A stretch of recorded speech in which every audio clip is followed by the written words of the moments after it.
Hello, cherry viewers. Welcome back to Sandy Home Recipe. Mama call about Sandy Home Recipe. Send the can I'll share a video. Mema rem subscribe. Now I share.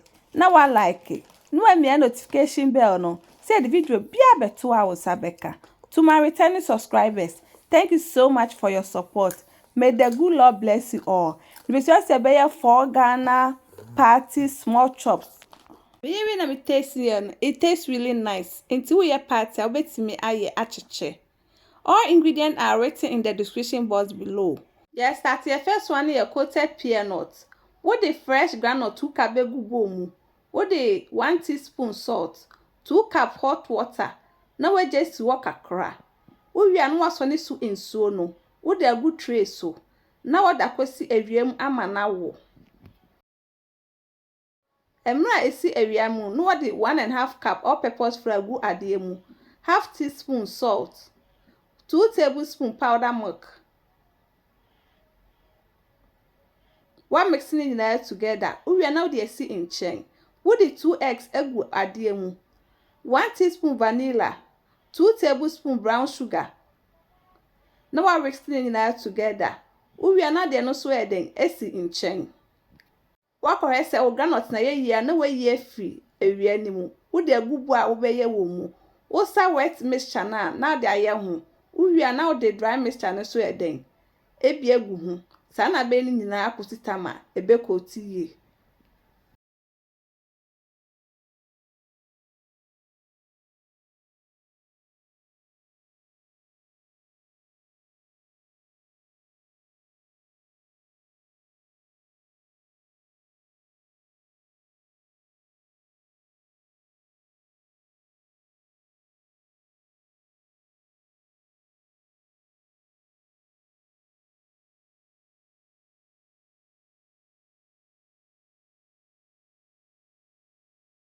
Emna we ye no hwe na ekabon ope na we separate ni nyina.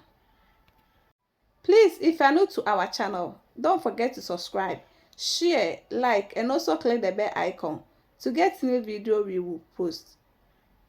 Intibo koswa yesa akosita ma ebe ko tiye. Uwia no ahu so said ye ase de no e de enkomu. Uwia no akokokye no medium hot oil mu.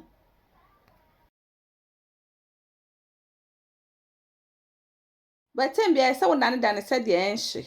Na ni nyina so ba bin yie.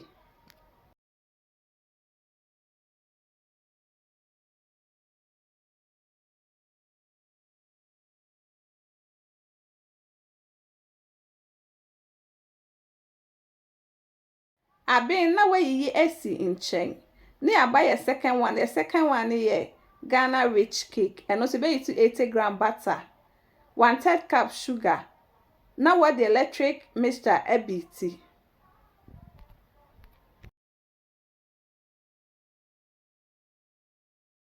Ubiti we are now the 3 eggs aka ho. Now what koso EBT. Ba the vanilla beka one say you so 1 teaspoon.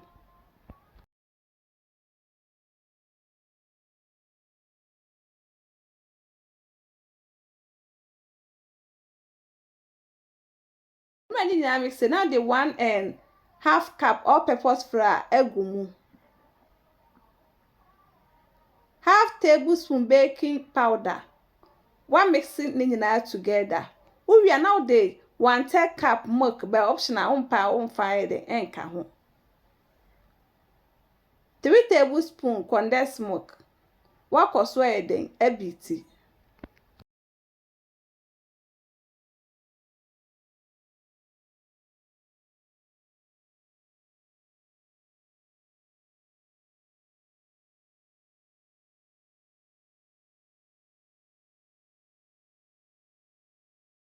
With the 3 tablespoon Raisen aka ho.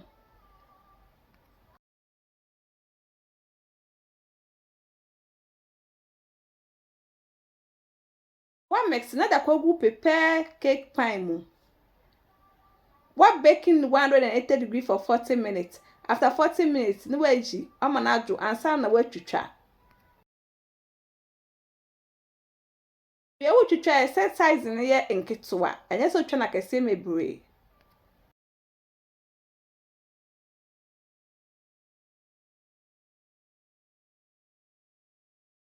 a third one, you use 1 kilogram all-purpose flour. What the 1.5 tablespoon nutmeg, 1.5 tablespoon baking powder, 1.5 teaspoon salt. One mixing it together.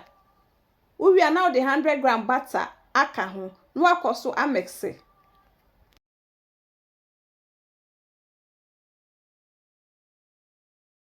3 tablespoon blended onion.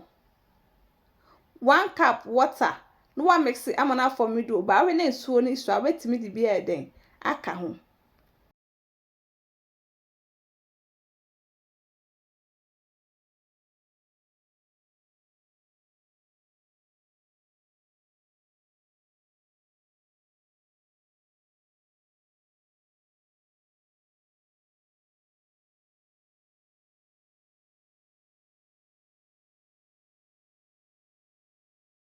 Just work for 5 minutes and sana wakwa ko roll.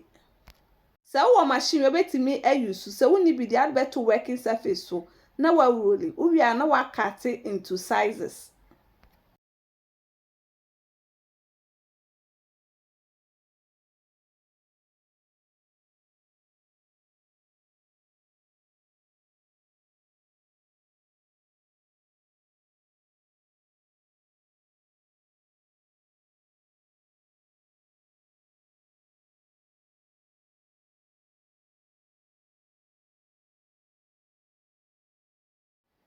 Wawie now the machine atwitwa. Wo da koto wo working surface. Now the flour de eguso. Said the enkeka de emum ansa na wo de asi nchen. Sana beni na kositama ebesa.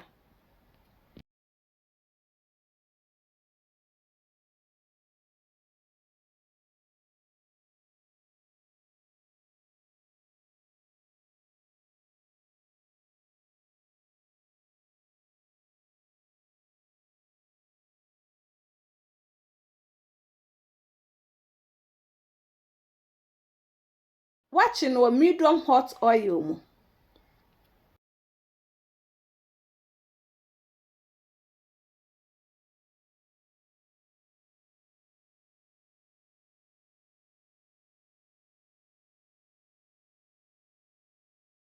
Wo ho an wadane said the enhye na ni nyina so bebe mpe.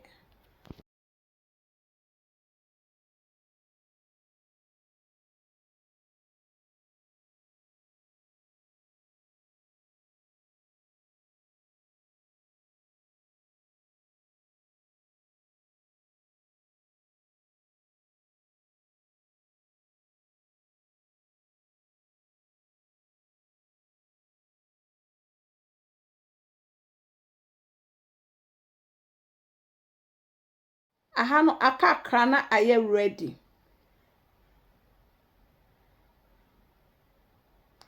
Aye ready. Na wayiyi na wo de asi nchen. Na waye de aka no ekositama ebesa.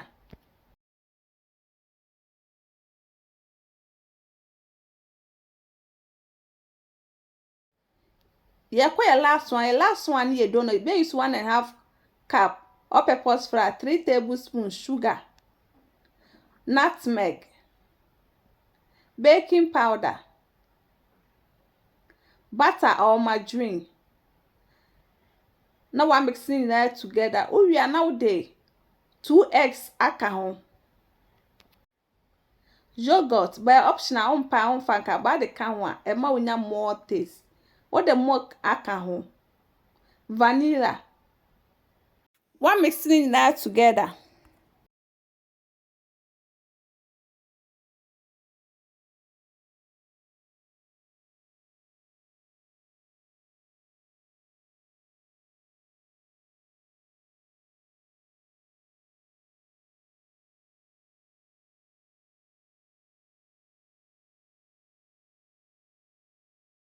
O mix yasin na say den eye.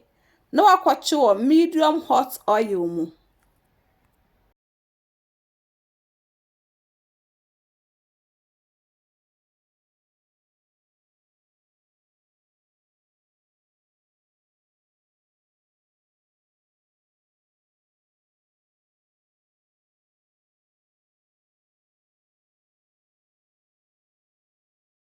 Ana wo yen so exercises ne ye enketewa enye so man ye kese mebre na tem bia wadane se de enhye na ni nyina so bebempe. Yep ma cho sende di kan a wo hwe video a mema rem subscribe na wa share na wa like wa mi notification bell no se the video bia beto a won side den ebeka akakra na aben aha aben na wayi afi anwani mu na the good tissue paper so ansa na wa serve.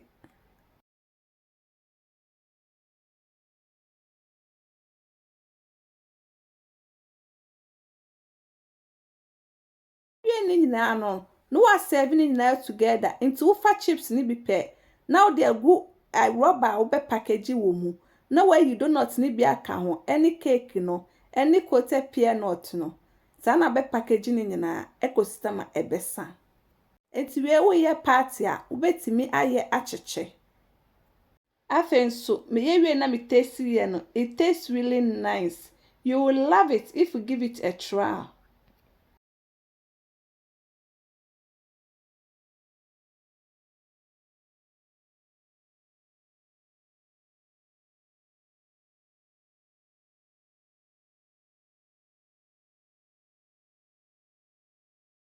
Now this our party small chop.